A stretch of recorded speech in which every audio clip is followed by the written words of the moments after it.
আসবে নবীর দিনের পাহারাদার হও। আমার নবী পাকের গোলামি যারা করেছে যুগে যুগে তাদের দাম আল্লাহ এত বাড়িয়েছে, আজও তাদের মর্যাদা পৃথিবীর জমিনে সোনালী অক্ষরে লেখা আছে।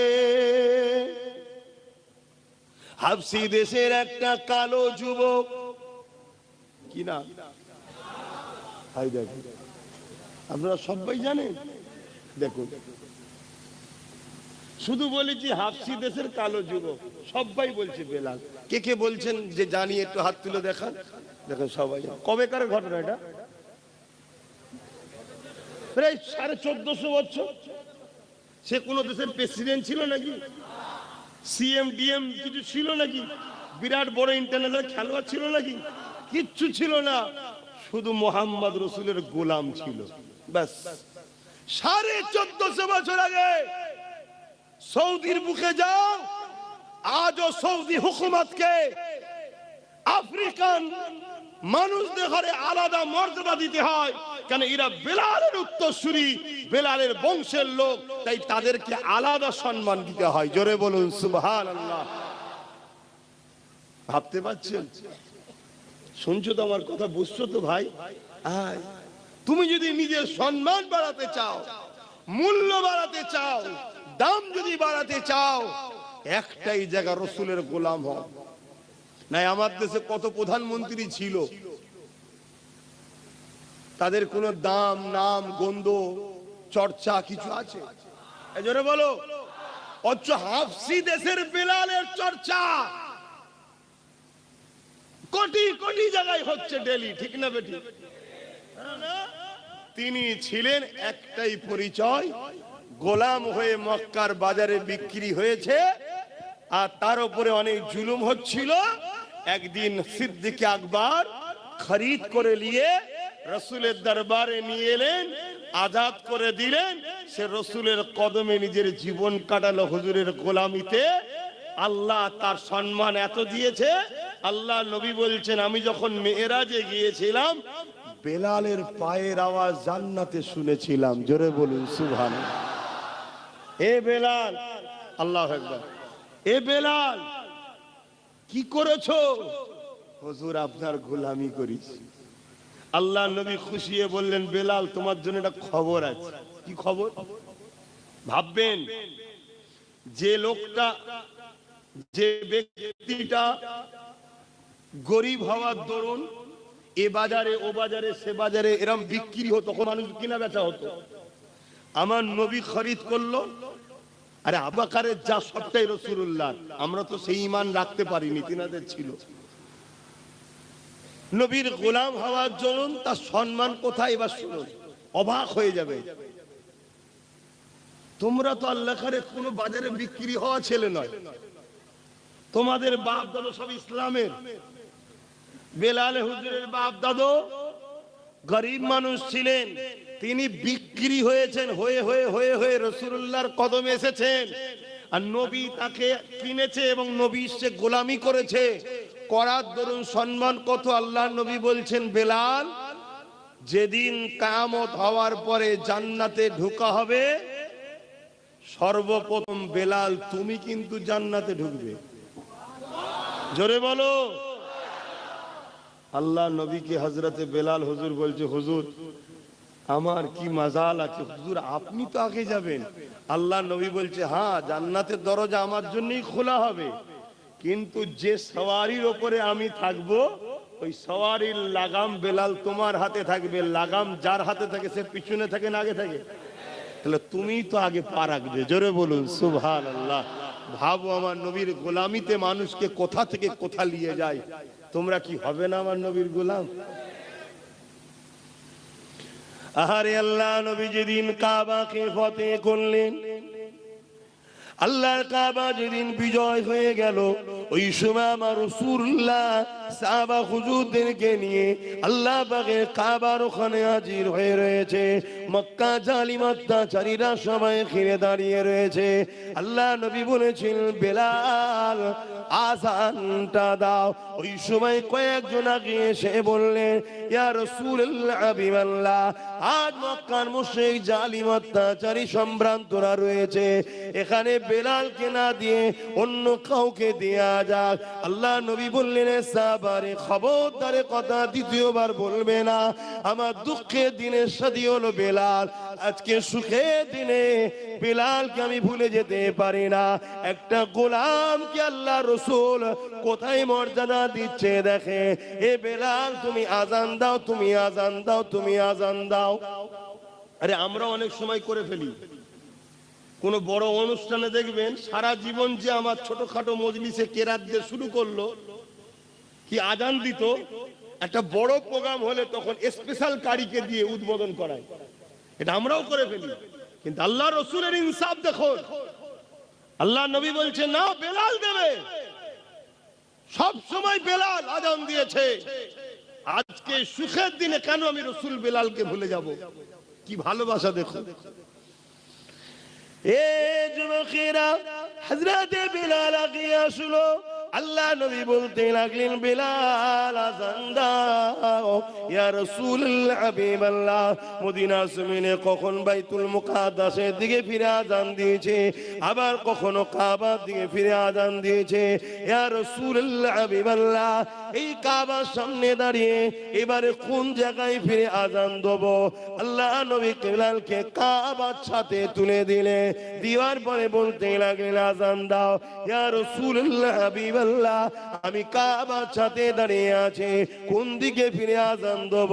আল্লাহ নবী বলেছিলেন, বেলাল রে, কাবার কাবা তোমার রাসূলের দিকে মুখ করে আযান দাও। আরো জোরে বলুন সুবহান।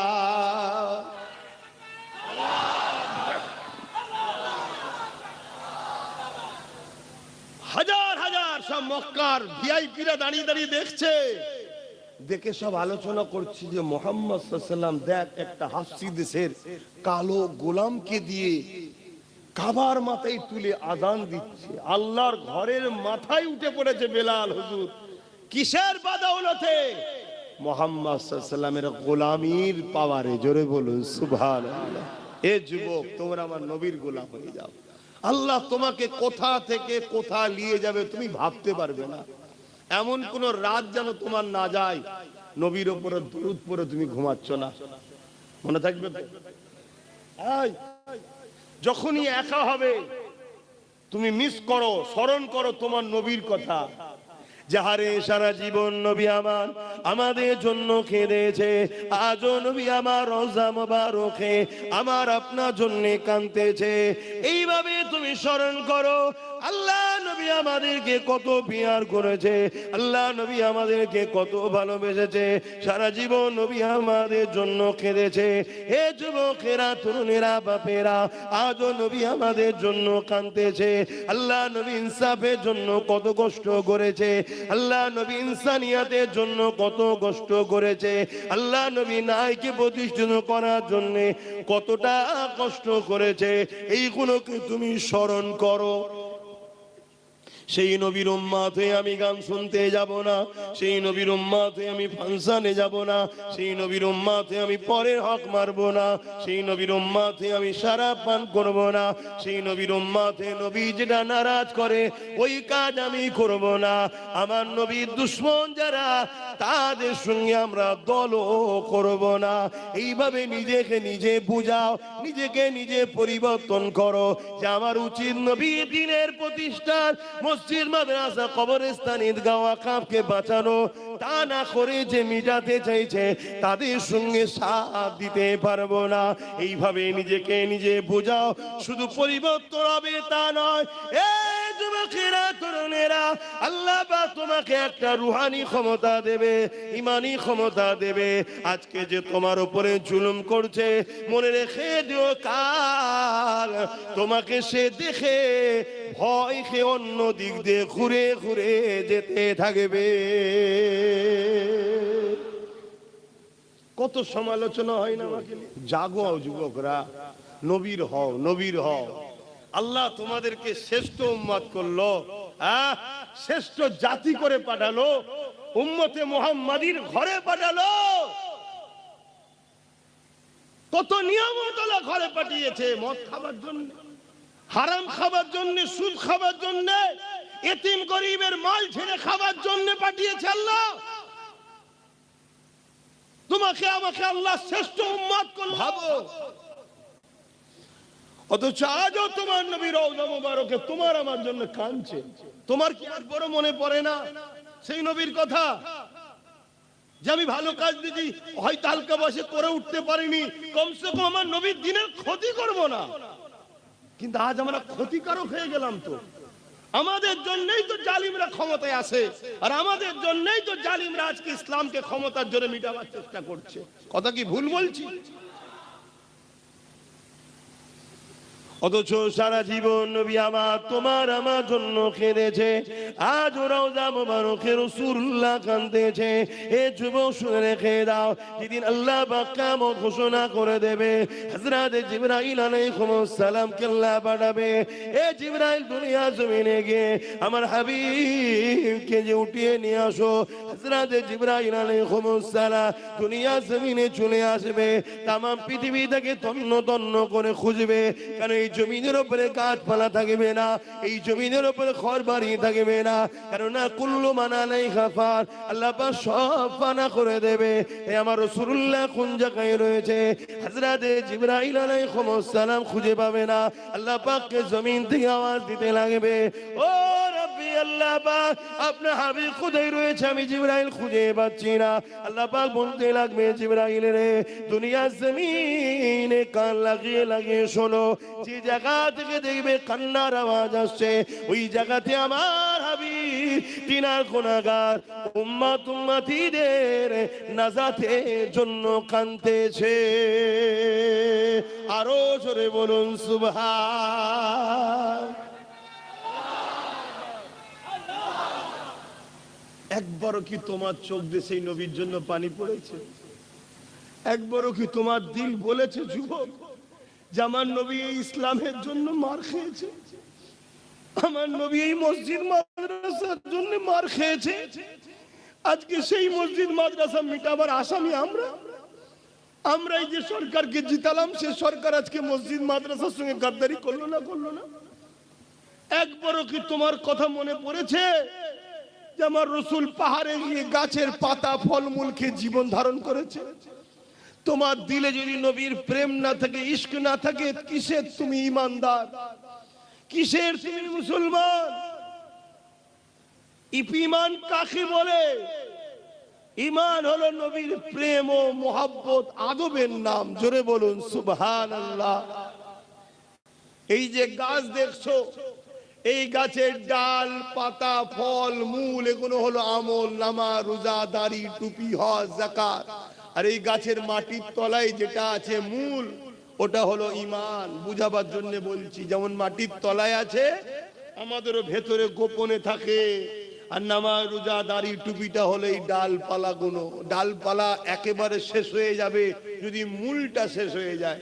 আর এখন ডালপালা কম, যদি মূল ঠিক থাকে, কালকে আবার নামাজি, হাজি, রোজা সব হয়ে আল্লাহ কারে জান্নাতে যাবে। কিন্তু আমরা মূলটাকেই তো মেরে ফেলছি। নবীর প্রেম কই? হ্যাঁ, অথচ আল্লাহ নবীর এমন দিন গেছে, নবী আমার পেটে পাথর পর্যন্ত বেঁধে নিয়েছে। একদিন নয়, দুদিন নয়, তিনটে পাথর বেঁধেছে। অথচ যিনাকে আল্লাহ পাক কুল কায়নাতের মালিক করেছে, দুনিয়া আজ তুমি আমি যা খাই। এ যুবকেরা মন দিয়ে শোনো গো, দুনিয়ার কাছে আমি চ্যালেঞ্জ দিচ্ছি, চ্যালেঞ্জে আসো। দুনিয়াকে আমি চ্যালেঞ্জ দিচ্ছি, চ্যালেঞ্জে আসো। তাম পৃথিবীতে যে যা রেজেক পায়, এই রেজেকের বন্টন মদিনাওয়ালা মদিনা থেকে হয়। অবশ্যই রিজিকের মালিক হলেন আল্লাহ, কিন্তু আল্লাহ পাক আমার রাসূলকে বন্টনকারী করেছে। আল্লাহ পাক সেখানে পাঠায়, সেখান থেকে কায়নাতে বন্টন হয়। তাহলে বলো তো দেখি, সেই নবী পাক 3 দিন পেটে পাথর বেঁধে কাটিয়েছে। নবী পাকের দরবারে একজন গরীব এসেছে, ইয়া রাসূলুল্লাহ, হাবিবাল্লাহ, আমার 2 দিন খাওয়া হয়নি, আল্লাহ নবী 3 দিন খাওয়া হয়নি, সে বলছে 2 দিন খাওয়া হয়নি। আল্লাহ নবী তাকে বলেন আমার 3 দিন খাওয়া হয়নি। নবী তাকে সাথে করে নিয়ে নিজের কলিজা টুকরি বেটি ফাতেমার ঘরে গেছে। ফাতেমাকে গিয়ে সালাম দিয়ে বলতে লেগেছে, এ ফাতেমা রে, তোমার ঘরে কি কিছু খাবার আছে? একজন গরিব এসেছে, যা 2 দিন খাওয়া হয়নি, তোমার কি ঘরে কিছু রয়েছে? হযরতে ফাতেমা বলতে লাগলে, ইয়া রাসূলুল্লাহ, হাবিবাল্লাহ, আব্বা জান আপনি বসে, আমি খাবার দিচ্ছি। আল্লাহ নবী বসলেন। ওই গরিব মানুষটা যে 2 দিন খায়নি, সে বসে রইল। হযরতে ফাতেমা ঘরের ভেতরে গেলেন, নামাজের মুসাল্লা নিলে, উযু করলেন, নামাজের মুসাল্লা নিলে, ওই নামাজ পড়তে শুরু করলে। আরে নবী পাক খাবারের কথা বলেছে, ফাতেমা নামাজ পড়তে লেগেছে। ওই নামাজেতে খাতুনে জান্নাত হাত তুলে বলতে লেগেছে, ও রব্বি আল্লাহ পাক, আমি ফাতেমাকে 3 দিন আপনি খাওয়াননি, আমি ফাতেমাও খুশি নয়, আপনার উপরে রাজি রয়েছি। আমি ফাতেমার স্বামী আলী 3 দিন খাইনি, আমার আলী আপনার রাজি আপনার উপরে। তবে আল্লাহ পাক আমার দরবারে এমন একজন মেহমান নিয়ে এসেছে, তিনি যদি জানতে পেরে যায় ফাতেমা 3 দিন খাইনি, মনে দুঃখ করে দিচ্ছি। আল্লাহ নবী বসলেন। ওই গরিব মানুষটা যে 2 দিন খাইনি, সে বসে রইল। হযরতে ফাতেমা ঘরের ভেতরে গেলে, নামাজের মুসাল্লা নিলে, উযু করলেন, নামাজের মুসাল্লা নিলে, ওই নামাজ পড়তে শুরু করলে। আরে নবী পাক খাবারের কথা বলেছে, ফাতেমা নামাজ পড়তে লেগেছে। ওই নামাজেতে খাতুনে জান্নাত হাত তুলে বলতে লেগেছে, ও রব্বি আল্লাহ পাক, আমি ফাতেমাকে 3 দিন আপনি খাওয়াননি, আমি ফাতেমাও খুশি নয়, আপনার উপরে রাজি রয়েছি। আমি ফাতেমার স্বামী আলী 3 দিন খাইনি, আমার আলী আপনার রাজি আপনার উপরে। তবে আল্লাহ পাক আমার দরবারে এমন একজন মেহমান নিয়ে এসেছে, তিনি যদি জানতে পেরে যায় ফাতেমা 3 দিন খাইনি, মনে দুঃখ নিয়ে ঘরে ফিরে যাবে। আমি আমার আব্বাকে দুঃখ দিতে চাই না। আমার আল্লাহ হাবিবুল্লাহ জন্য কিছু খাবার আপনি ব্যবস্থা করে। আমার আল্লাহ আওয়াজ দিয়ে দিলে, হে জিবরাইল, জমিনে চলে যা, জমিনে চলে যা, জান্নাত থেকে খাবার ভর্তি খাঞ্চা নিয়ে চলে যা।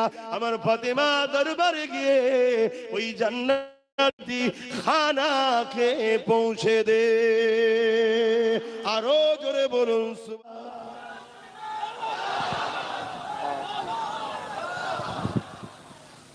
আমাদের কারো বাড়ি আছে যে একদিন খাওয়া হয়নি? একটা কেউ হাত তুলে বলুন যে একদিন খাওয়া হয়নি। অথচ আমার দরুদ শরীফ আল্লাহুম্মা সাল্লি আলা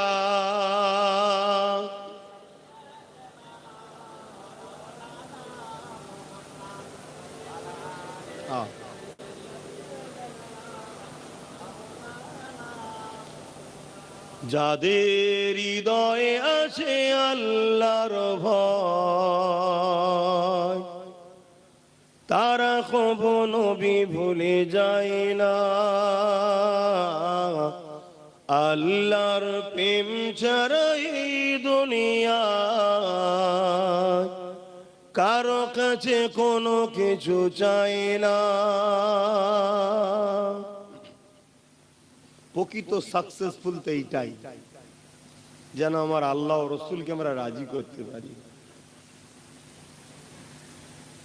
যাদের হৃদয়ে আছে আল্লাহর ভয়, তারা কখনো নবী ভুলে যায় না। আল্লাহর প্রেম ছাড়া এই দুনিয়ায় কারো কাছে কোনো কিছু চাই না। রাতের আধারে যারা সিজদাতে রয়, দু চোখের স্রোতে নদী যেন বয়। কখনো উঠেছো যুবক? রাত্রে ঘুম ভাঙে? রাত্রে ঘুম ভেঙে যায় না? ফাঁকে যেতে হয়, ঘুম ভেঙে যায় তো। কখনো রাত্রে ঘুম ভাঙলে একদিন ট্রাই করে দেখবে, উজু করে আর একা একা আল্লাহকে সেজদায় পড়ে থাকবে, কিছুক্ষণ পড়ে থাকবে, একটা আলাদা মজা পাবে।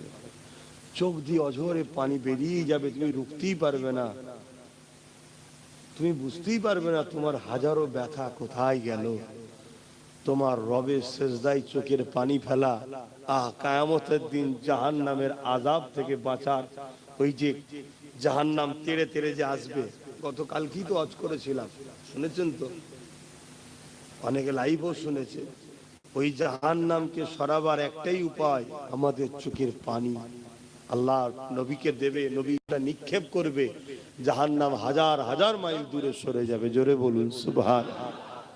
আসো আমার ভাইরা, ফিরে আসো, এখনো সময় আছে, এখনো সময় আছে, কিন্তু তোমাকে পরিবর্তন হতে হবে। রাতের আঁধারে যারা সিজদাতে রয়, দু চোখের অশ্রুতে নদী যেন বয়। রাতের আঁধারে যারা সিজদাতে রয়, দু চোখের অশ্রুতে নদী যেন বয়। ছলনার ঘাচানি যত আসো, ছলনার ঘাচানি যত আসো, পিছনে ফিরো তাকায় না। যাদের হৃদয়ে আছে আল্লাহর ভয়, তারা কখনো ভুলে যায় না। আল্লাহ প্রেম ছাড়া এই দুনিয়ায় কারো কাছে কোনো কিছু চাই না। আল্লাহুম্মা সাল্লি আলা। এদেরকে বাঁচাবার জন্য ভাবি, আর যখন ওয়াজ করি এদের মধ্যে থেকে অনেকে বসে বসে হাসে, মজা লাগে। কি করে না করে ভাবি, এরপরও মনে হয় যে কমসে কম এরা যদি নাও ভাবে, চেষ্টা করি।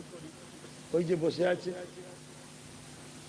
ওই যে তোর ছেলে, তাই তো, ওইগুলোর জন্য যদি কিছু করে যেতে পারি, এখন থেকে চেষ্টা করছি। দেখো দেখো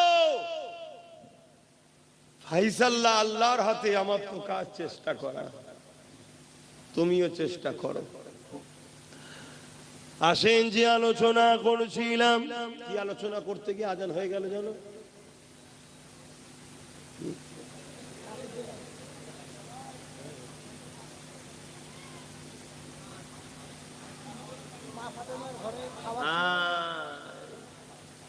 তাহলে বলো কতজন কত দিকে চলে গেলে। হ্যাঁ, হযরত আম্মা খাতুনে জান্নাত ফাতিমা আয-জাহরা রাদিয়াল্লাহু তাআলা আনহা, তিনি সিজদায় পড়ে যে খাবার চাইলেন আল্লাহর কাছে, আল্লাহ বা জিবরাইলকে দিয়ে খান যাবত দিয়ে দিল। এখানে প্রশ্ন হলো এই জায়গায়, আরে দোলজান মুহাম্মদ রাসূলুল্লাহ তিনিও 3 দিন খাননে, পেটে 3টে পাথর বেঁধে রেখেছে, উম্মত উম্মত উম্মত উম্মত করে কেঁদে কাটাচ্ছে, উম্মতের নাজাতের জন্য কাঁদতেছে। এ যুবকেরা, রাসূলুল্লাহ কলিজা টুকরি খাতুনে জান্নাত ফাতিমা আয-জাহরা রাদিয়াল্লাহু তাআলা আনহা, তিনিও 3 দিন খায়নি। মাওলা আলী শেরে খোদা 3 দিন খায়নি। ইমামে হাসান হুসাইন তিনারা তখন ছোট ছোট ছিলে, তিনারাও 3 দিন খায়নি। একবার ভাবো, আল্লাহ তোমার আমার কারো অভাব দেয়নি, কিন্তু এরপরও সামান্য ভিক্ষা পেলে আমার বাপ ভাই মা বোনেরা একবারও ভাবার সময় নেই এই টাকাটা ভিক্ষা আসছে কোথা থেকে। মদের টাকা নয় তো, একবারও ভাবি। ভুল বুঝছেন না তো? কেন এখন সব বড় বড় মুফতি সাহেব আপনারা, কেন এক হুজুরের খুশি আপনারা নয়, এক মৌলী সাহেবের খুশি নয়। শোনো, আমাদের ইমাম কটা? ভুল বুঝবেন আমাকে, আমাদের ইমাম কটা? 4টে। কটা ইমাম? হানাফি, সাফি, মালিকি, হাম্বলি, 4টে ইমাম আমাদের। ভালোবাসেন কটাকে? জোরে বলুন। সম্মান করেন কজনকে? হক কটা? বলতে পারছেন না? হকও 4টে। জান্নাত যাবে কজন? 4 জনই। মানেন কজনকে? একজনকে। তাহলে চার ইমামই হক, চারজনই আহলে সুন্নাত ওয়াল জামাত, চারজনই ঠিক, চারজনই জান্নাতি, চারজনকেই সম্মান করি, চারজনকে ভালোবাসি, কিন্তু মানি তালেম উলামা আহলে সুন্নাত ওয়াল জামাতের পীর পীরজাদা সবাই ভালো, সবাই হক, সবাই ঠিক, যে কিন্তু মানবেন কজনকে? এটা আছে কি আমাদের? এই নেই বলেই তো আমরা পাগলা হয়ে যাচ্ছি। আমার 5 দাদু ছিল, 5টা দাদু, সব মুরিদি ফুরফুরা দাদা হুজুরের, কিন্তু যে দাদা হুজুরের বড় সাহেব দাদার সঙ্গে উঠা বসার লেনদেন, বাকি সবাইকে ভালোবাসতো, সম্মান করতো, পিয়ার করতো, কিন্তু ফলো করতে একজন। কেউ মেজ হুজুরের হাতে বায়াত, বাকি 4 জনকে ভালোবাসতো, সম্মান করতো, পিয়ার করতো, কিন্তু ফলো করতো মেজ হুজুরকে। যে সেজ হুজুরের হাতে বায়াত, বাকি 4 জনকে ভালোবাসতো, মহব্বত, কিন্তু সেজ হুজুর আব্বাজান ফলো করতো। যে হুজুরের কাছে বায়াত হয়েছে সে হুজুরকে ফলো করতো, বাকি সবাইকে সম্মান ভালোবাসতো। যে ছোট হুজুরের বায়াত, ছোট হুজুরকে ফলো করতো, বাকি সবাইকে সম্মান ভালোবাসতো। আরে মন তো একটা, কজনকে খুশি করবেন? একজন বলছে ডান দিকে যে, একজন বলছে বাঁ দিকে যে, আপনি তো মুরিদ পাগলা হয়ে যাবেন। তো সম্মান সবাইকে করব, কিন্তু মানবো একজনের কথা, এটা হবে তবে আপনার জন্য বাঁচার সুবিধা। আমার কথায় কষ্ট নিলে? আচ্ছা, নীতির কথা বলছি, শরিয়াতের কথা বলছি, তাতে হিংসা করার কিছু নেই, আর রাগ করারও তো কিছু নেই, কথা বুঝে আসছে? তো হযরতে খাতুনে জান্নাত হুজুরের কথা বলছিলাম, তিনি ওই খাঞ্চা পাঠালেন হুজুরের খেদমত আমার নবীর কাছে। আল্লাহর নবী যেই খাবারটা নিয়েছে, জান্নাত তৈরি যার জন্য, জান্নাত তৈরি যার নূর থেকে, তিনি কি চিনতে পারবে না খানা কোথা থেকে এসেছে? যেই খানাটা নিয়েছে, আবার খানা থালে, খাবারটা পাল্টা হোক, যাই হোক, খাদ্যটা থালে রেখে দিয়ে ভেতরে এসেছে, ফাতেমা খাবার পেলে কোথা থেকে? চোখ ভরা পানি, আব্বা আমার ঘরে কিছু নাই, আল্লাহর কাছে হাত তুলেছি, আল্লাহ পাঠিয়েছে। জোরে বলুন সুবহানাল্লাহ। আমাদের বাড়ির কেউ বিপদে পড়লে আল্লাহর কাছে হাত তুললে আল্লাহ সাথ দেয়? বলবেন তো? 5 বছর 10 বছরও দোয়া করছে, হচ্ছে কেন? হযরতে হাসছো কেন? হাসার জিনিস কি? তাহলে হাসছো কেন? হযরতে মুসা আলাইহিস সালাম তুর পাহাড়ে যাচ্ছে, মন দিয়ে শোনো। যাবার সময় পাহাড়ের নিচে একটা লোকের সঙ্গে দেখা হয়েছে, যে খুব কাঁদাকাটি করছে। মুসা নবীকে দেখে মুসা নবীর কাছে অনুরোধ করছে, হুজুর আমি দীর্ঘ 40 বছর ধরে আল্লাহর কাছে একটা দোয়ার জন্য কাঁদছি, আমার দোয়া কবুল হচ্ছে না। কত বছর? 40 বছর। হুজুর আপনি যান একটু আল্লাহকে যে বলেন। মুসা নবী তো অবাক, 40 বছর! যে আল্লাহ এত দয়ালু, যে আল্লাহ এত দয়ালু, যে মুসা নবীর একটা উম্মত একদিন শরাব পান করত, প্রতি রাত্রিরে নতুন নতুন মেয়েকে নিয়ে আসতো, একদিন সে এক গরিব মেয়ের পাল্লায় পড়ে তার উপরে দয়া দেখিয়ে তাকে নোংরা নাপাক না করে তাকে অর্থ দিয়ে বোন বলে তার সামনে তওবা করেছিল। আল্লাহ তার দরজায় লিখে দিয়েছিল গায়েবী ভাবে যে তওবাকারী, আল্লাহ একে পছন্দ করে নিয়েছে। জোরে বলুন সুবহানাল্লাহ। সেই আল্লাহ তো 40 বছর দোয়া কবুল করেনি।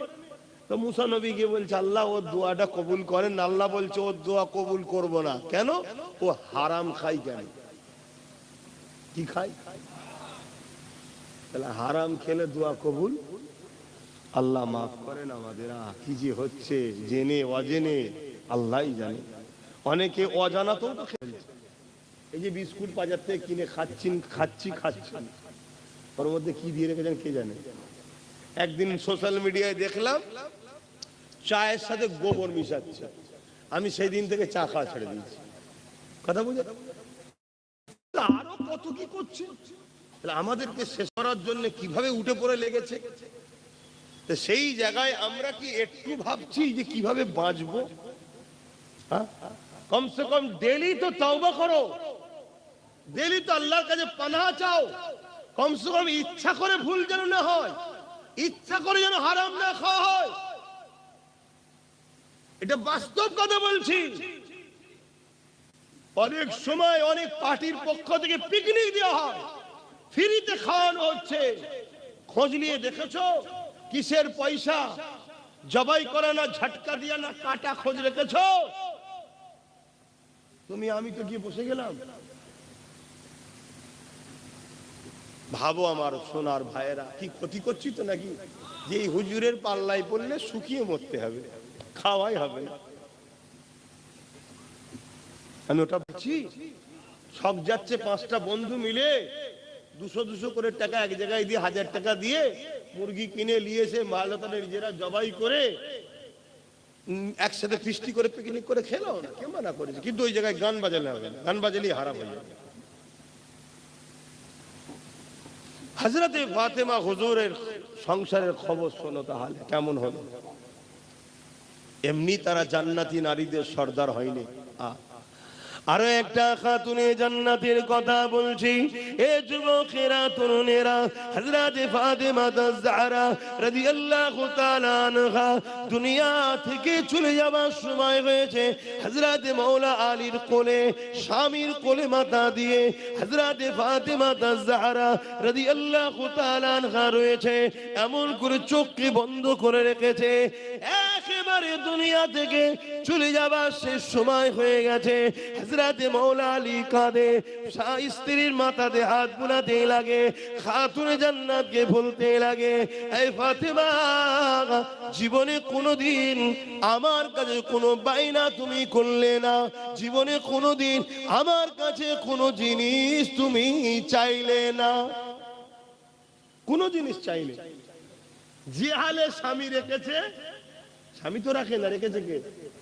স্বামী তো ওসিলা, সেইটাতেই রাজি। তো হযরতে মাওলা আলী বলছে, আজকে জীবনের একটা আশা, তুমি একটা কিছু আমার কাছে চাও, কখনো তো চাইলে না, একটা কিছু চাও। হযরতে ফাতেমা হুজুর চোখ খুললেন, মুচকে এসে বলছেন, আমার প্রাণের স্বামী, আমি গাওয়া দিচ্ছি, আপনি হলেন শ্রেষ্ঠ পুরুষ, আমি আপনার উপরে রাজি আছি। জোরে বলুন সুবহানাল্লাহ। আল্লাহ নবী বলছে, ওই স্বামীটাই হলো শ্রেষ্ঠ পুরুষ যাকে তার স্বামী সার্টিফিকেট দেয়, আমি আপনার উপরে রাজি আছি। শুনছেন তো? খাতুনে জান্নাত বলছে এই অবস্থা, আমি আপনার উপরে রাজি আছি, আপনি কেন তো মন খারাপ করছেন? তারপরেও মাওলা আলী বলছে, ফাতেমা, এটা আমার জীবনের একটা শখ, তুমি আমার কাছে একটা কিছু চাও। কোন দিন কোন বাইনা করেন স্বামীর কাছে, যখন যেটা এনে দিয়েছে আলহামদুলিল্লাহ। শুনছেন কি শিক্ষা দিয়েছে রসুল তিনার কন্যাকে? আর আমার বাপ গুনা, আপনারা আপনার কন্যাকে কি শিক্ষা দিয়ে জামাই বাড়ি পাঠান?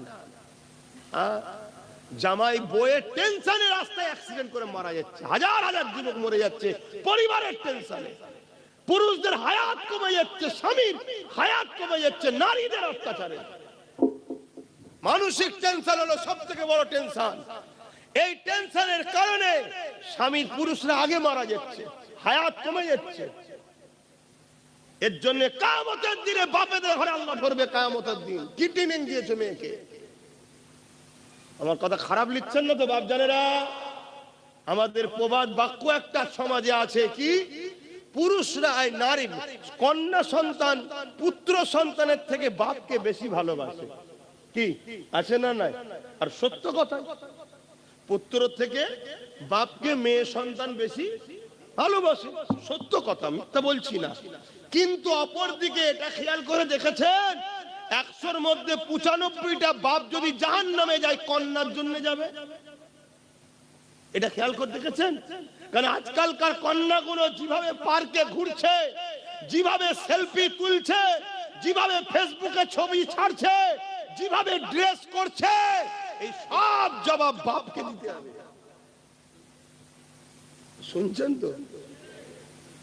তাহলে যেমন কন্যা বাপকে বেশি ভালোবাসে, আর বাপ যদি 100-র মধ্যে 95টা বাপ জাহান্নামে যায়, তার জন্য দোষী কে? কন্যা। তাই কন্যা যদি সত্যিই বাপকে ভালোবাসে, তাহলে কন্যা বাপের ইজ্জত কেলে কখনো খেলা করতে পারে না। আজকে আমার বোনেরা অন্য নারীদের সঙ্গে পাল্লা দিতে শুরু করেছে। আমার বোনেরা অন্যদের সঙ্গে তাল মিলাচ্ছে, কিন্তু আমার বোনেরা জানে না অন্য ঘরের সন্তানেরা তার মাকে বৃদ্ধাশ্রমে রাখে। এ বোন, তাদের সঙ্গে যদি পাল্লা দাও, তোমার বেটাও তোমাকে বৃদ্ধাশ্রমে রাখবে। ভালো লাগবে তো? তাহলে তুমি খাতুনে জান্নাতকে ফলো করো, তোমার বাচ্চাকে হাসান হোসাইনকে চিনাও, তাহলে তোমার বাচ্চা তোমার পা ধরে সারা জীবন পড়ে থাকবে, বৃদ্ধাশ্রমে রাখবে না। আজকে তুমি নিজের সৌন্দর্যকে দেখাবার জন্য সেলফি তুলে আপডেট করে দিলে, কাল তোমার পেটের বাচ্চাটা যদি আলেম হয় আর দুনিয়ায় যেই ফতোয়া দিতে যাবে আর অমনি বলবে, এই মৌলভী সাহেব ফতোয়া রাখ, দেখ তোর মা দেখ কি করছে, তাহলে তোমার বাচ্চাটার মাথা হ্যাট হবে না? একটু ভেবে ভেবে মা বোনেরা পা ফেলো। এই তোমার অধিকার আছে তো নাকি? না মনে মনে সব রাগ করছে যে এই হুজুরের আর সাথ দেবো না, সাথ না দিলে আমি জাহান্নামে চলে যাবো নাকি? দুনিয়া আসল জায়গা নয়। লড়াই করতে আল্লাহ বলেছে, করছি। সে লড়াই ধর্ম নিয়েও হচ্ছে, সমাজনীতি নিয়েও হচ্ছে, রাষ্ট্রনীতি নিয়েও হচ্ছে। সব বিষয়ে লড়াই করার ইসলাম হুকুম দিয়েছে না দেয় না? করছি। ফাইসাল্লাহ চিন্তা করি না, ফাইসাল্লাহ ওপরে হয়, জমিনে হয় না। ফেরাউনকে বাদশা কে বানিয়েছিল? নমরুদকে কে বানিয়েছিল? আজকে আমাদের ফেরাউন গুলোকে কে জিতাচ্ছে? এর দুটো কারণ, মোমেনের ইমানের টেস্ট হবে আর জালিম মুনাফিক মুসলমানকে শেষ করা হবে। আজকে জালিমরা যদি মোমেন মুসলমানকে মেরে ফেলে, এই মোমেন মুসলমানদের অসুবিধা আছে? এই জন্য বলেন, সেদিনে বেলাল হুজুরকে পরীক্ষা নেওয়া হয়েছিল উমাইয়াকে দিয়ে, আবু জেহেলকে দিয়ে। হযরত বেলাল হুজুরের অসুবিধা ছিল? আজকের মোমেন যারা আছে তাদেরকে পরীক্ষা নেবে তো আল্লাহ, কিন্তু জালিম মুনাফিক যারা আব্দুল্লাহ ইবনে উবাইয়ের মতো, তাদের কিরা শেষ করে দেবে। হযরত ফাতেমা তাজ-জাহরা রাদিয়াল্লাহু তাআলা আনহাকে যখন হযরত মাওলা আলী বারবার বললেন, হে ফাতেমা, মনের বড় ইচ্ছা একটা তো কিছু আমার স্ত্রী আমার কাছে চাইবে। হযরত ফাতেমা হুজুর মুচকে এসে বললেন, আপনি যখন চান আপনি আমার স্বামী হন, আপনার খুশির জন্য আমি ফাতেমা আপনার কাছে একটা আপেল খেতে চাইছি, সেব খেতে চাইছি। এ নজওয়ানেরা, আমার আম্মা জানেরা, আমার বোনেরা, এ দুনিয়া দুদিনে, কিন্তু আখিরাতকে হারিয়ে সংসার করো, আখিরাতকে হারিয়ে নয়। কারবার করো, আখিরাতকে হারিয়ে নয়। রাজনীতি করো, আখিরাতকে হারিয়ে নয়। রাষ্ট্রনীতি করো, আখিরাতকে হারিয়ে নয়। মানব বন্ধন করো, আখিরাতকে হারিয়ে নয়। সম্প্রীতি করো, আখিরাতকে হারিয়ে নয়। আজ কিছু মুসলমান আছে সম্প্রীতির নামে গায়রুল্লাহর কাছে গিয়ে মাথা নত করছে। আজ কিছু মুসলমান আছে সম্প্রীতির নামে গায়রুল্লাহর উৎসবে চলে যাচ্ছে। এ যুবকেরা গায়রুল্লাহ তাবেদারি করতে লেগেছে। এটাকে সম্প্রীতি বলে রে, এটাকে ভণ্ডমি বলে। যে ভণ্ডমির জন্য মুসলমান তুমি মুশরিক হয়ে যাচ্ছ। কিন্তু মনে রেখে দিও, ইসলাম সম্প্রীতি করার অধিকার দিয়েছে, ইজাজত দিয়েছে, কিন্তু সম্প্রীতির নামে আল্লাহ দ্রোহী হয়ে যেও না, ইসলাম থেকে বেরিয়ে যেও না। কি গো, আমার কথা ভুল হচ্ছে নাকি? কত নেতা দেখছেন না আজকাল, মুসলমান নাম, আদৌ তারা মুসলমান নয়, মুশরিক হয়ে গেছে, যাক তারপরও মুসলমান নাম। সম্প্রীতির নামে গায়ের ইসলামদের ধর্মীয় অনুষ্ঠানে গিয়ে হই হই করছে না, করেন? এক কথা বলেন। আরে অনেক হাজি সাহেব, পাজি সাহেব, তারা এইসব করে করে অনেকে মরেও ভূত হয়ে চলে গেছে। সব সাইজ হচ্ছে কবরে লিজে। তুমি কি ভাবছো আল্লাহ ছেড়েছিল বলে কি ছাড় দিয়েছে নাকি? হ্যাঁ, কত কষ্ট করে ইসলাম এসেছে জানো? হ্যাঁ, এই পৃথিবীতে মানুষ আল্লাহ ভুলে গেছিল। এই যে এতগুলো লোক তোমাদের রবকে শাহাদত আগুন তুলে সাক্ষী দাও কে? আরো জবান খুলে বলো আল্লাহ আল্লাহ আল্লাহ। এই যে এতগুলো লোক সাক্ষী দিলেন, এটা এত সহজে পেয়েছেন নাকি? এত সহজে পেয়েছেন? আজকে তুমি মুসলমান ঘরে জন্ম হয়ে গায়রুল্লাহকে যে তুমি শিরকের কাজে জড়িয়ে যাবে, আর তুমি মনে করছো আমি ছাড় পেয়ে গেছি নাকি? আসেন এই কথাটা বলে সংক্ষেপ করব। নামাজের ব্যাপার রয়েছে। হযরতে খাতুনে জান্নাত ফাতেমা জাহরা হুজুর যখন বলে দিলেন, হযরতে মাওলা আলী বড় খুশি হয়ে খাতুনে জান্নাতের মাথা মোবারককে, স্ত্রীর মাথাকে স্বামী মাওলা আলী কোলে থেকে নেবে তাকিয়াতে দিয়ে বালিশের উপরে দিয়ে এমন করে রওনা দিয়েছে। বাজারে গিয়ে একটা আপেল কিনেছে, সেব কিনেছে। এত কম পয়সা ছিল, একটাই মাত্র কেনার মতো অর্থ ছিল। ওই পয়সা দিয়ে কিনে নিয়ে যখন রওনা দিয়েছে, কয়েক কদম আসার পরে এক মুসাফির ক্ষুধার্ত গরিব আটকেছে।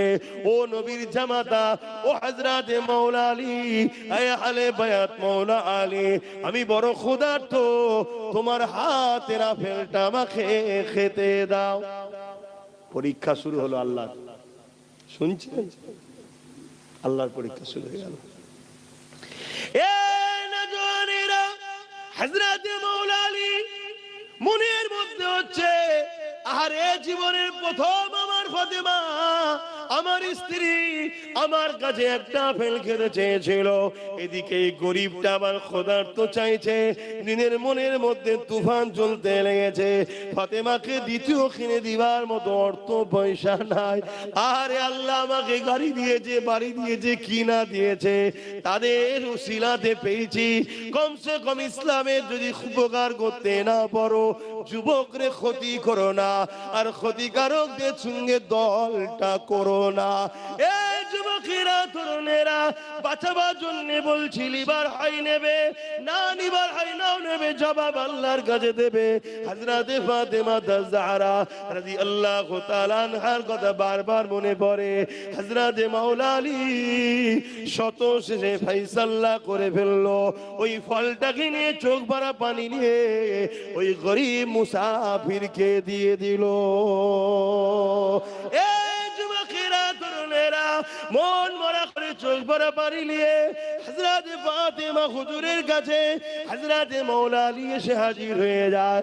হযরতে ফাতেমা হুজুর হযরতে মাওলা আলীকে দেখে হাসে আর মুচকে মুচকে বলে, আমার প্রাণের স্বামী রে, ফলটা যদি আমাকে খাওয়াতেন আমি খুশি হতাম, আপনি খুশি হতেন, কিন্তু গরিবকে ফল দেওয়ার জন্য আমার আল্লাহ আমার আপনার উভয়ের উপরে খুশি হয়েছে। আরো জোরে বলুন সুবহান আল্লাহ। সেই নবীর উম্মত আমরা কখনো গরিবকে লুটতে পারি না, আর গরিবকে লুটবে মুসলমান থাকতে পারে না। এটা ভাবো, আমরা সেই জাতি, জীবনের একটা বার স্ত্রী চেয়েছে একটা ফল খাওয়াতে, তার ফলটা লিও গরিবকে দিয়া জাতি আমরা। সেই জাতি আজকে গরিব এতিমের মাল যারা লোটে তাদের সঙ্গে দল করে কি করে? তাহলে আমাদেরকে কত খারাপ করে দেওয়া হয়েছে, কত ধ্বংস করে দেওয়া হয়েছে। এই জায়গা থেকে বাঁচাবার চেষ্টা আব্বাস সিদ্দিকী করছে। বলো আমি ভুল করছি? আজ আমি যে স্বপ্নটা দেখেছি, এই স্বপ্ন যদি 20 বছর আগে কেউ দেখতো, একদিন হয়তো আমরা গরিবদের সেবা করার জন্য ক্ষমতার জায়গাতে পৌঁছে যেতাম। কিন্তু যাই হোক, দেরি হলো। 5টা বছর কেটেছে, আরো 15টা বছর লাগবে। আমরা গরিব, দুঃখী, অসহায়, বিধবা, দেশ ও দেশবাসী, মুসলিম হিন্দু সবার জন্য আল্লাহর সৃষ্টির মুখে হাসি ফুটাবার জন্য মুহাম্মদ রাসূলের গোলাম হিসাবে একদিকে যেমন দ্বীনের হেফাজত করব, অপর দিকে আল্লাহর সৃষ্টিকে হেফাজত করার জন্য আমরা এই সংগ্রাম, এই লড়াই আমরা চালিয়ে যাব। কোনোভাবে পিছপা হব না। তাতে যদি জীবন লাগে জীবন দেব, মাল লাগে মাল দেব। এই লড়াইয়ে কারা রাজি আছেন এগিয়ে যেতে হাত তুলে নারে তাকবীর, নারে তাকবীর, লব্বাইক ইয়া রাসূলুল্লাহ, লব্বাইক ইয়া হাবিবাল্লাহ, নারে তাকবীর। পিছপা হয়ে যাবেন না। বাধা হাজারো আছে, হাজারো পরীক্ষা হবে।